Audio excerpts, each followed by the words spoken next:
খালেদা জিয়ার চিকিৎসায় আরও কোনো পরিবর্তন আনতে হবে কিনা সে বিষয়ে আগামী 2-1 দিনের মধ্যে আবারও মেডিকেল বোর্ড বসবে বলে জানিয়েছেন খালেদা জিয়ার ব্যক্তিগত চিকিৎসক ডক্টর AZM জাহিদ হোসেন। মঙ্গলবার লন্ডনের স্থানীয় সময় রাত 9টায় সাংবাদিকদের এ কথা বলেন তিনি।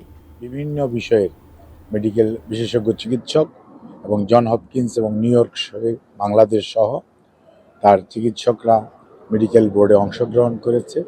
ওনার সর্বশেষ পরীক্ষা নিরীক্ষার যে রিপোর্টগুলো পর্যালোচনা করেছে এবং পরবর্তীতে আরও কিছু পরীক্ষা নিরীক্ষার জন্য সিদ্ধান্ত হয়েছে এবং আরও 2 জন বিশেষজ্ঞ চিকিৎসক ওনাকে আগামী 2-1 দিনের মধ্যে ইনশাল্লাহ দেখবেন।